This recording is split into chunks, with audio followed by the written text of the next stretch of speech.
Alright, here's a second example of long division. So we've got 20x squared. Let's just go ahead and get it set up. So we've got 20x to the fourth plus 6x cubed minus 2x squared plus 15x minus 2. No missing terms on this one. And we're going to divide that all by 5x minus 1.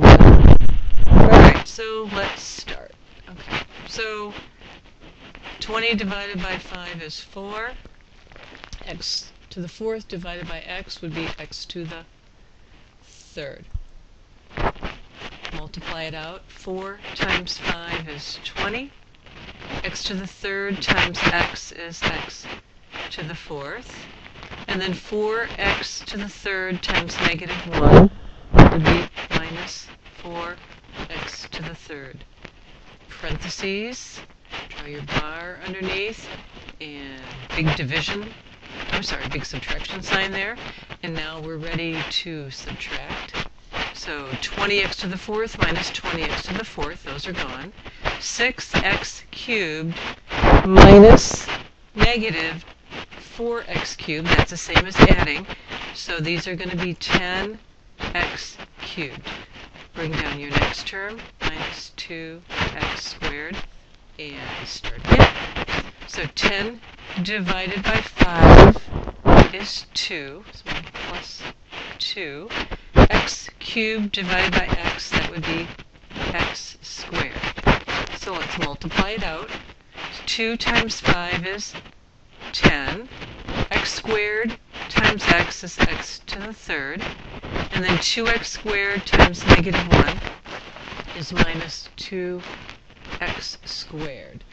Parentheses, draw your fraction bar, big subtraction sign in the front, and now subtract. 10x cubed minus 10x cubed, those are gone.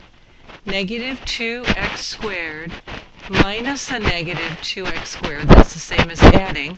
So these become 0x squared. And bring down your next term, plus 15x. And now we're ready to go again. So 0 divided by 5, well, that's going to be 0. And I like to do it this way, just to keep my place value. I say x squared divided by x, well, that's x. So I can tell this is 0x, which you of course know is 0, but I like to keep it there right now because that just helps me keep my place. Let's multiply it out. 0x times 5x becomes 0x squared.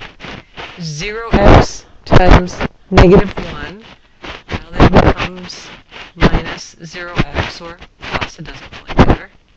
And then I'm going to subtract that. Okay, subtract 0x squared minus 0x squared, those are gone.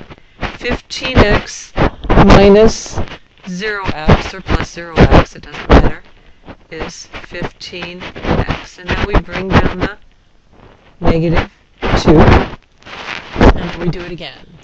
So 15 divided by 5, that's going to be 3. And x divided by x, well, that's 1, so there's no x. It's just going to be 3 up here. Let's multiply it out. 3 times 5x is 15x. 3 times negative 1 is minus 3. Parentheses, bar underneath, subtraction sign in the front. 15x minus 15x, those are gone. Negative 2 minus negative 3, that's the same as adding. So that's going to be a positive 1. So when I divide this out, this is my result, and then I have a remainder 1. Or I could express that remainder as 1 over 5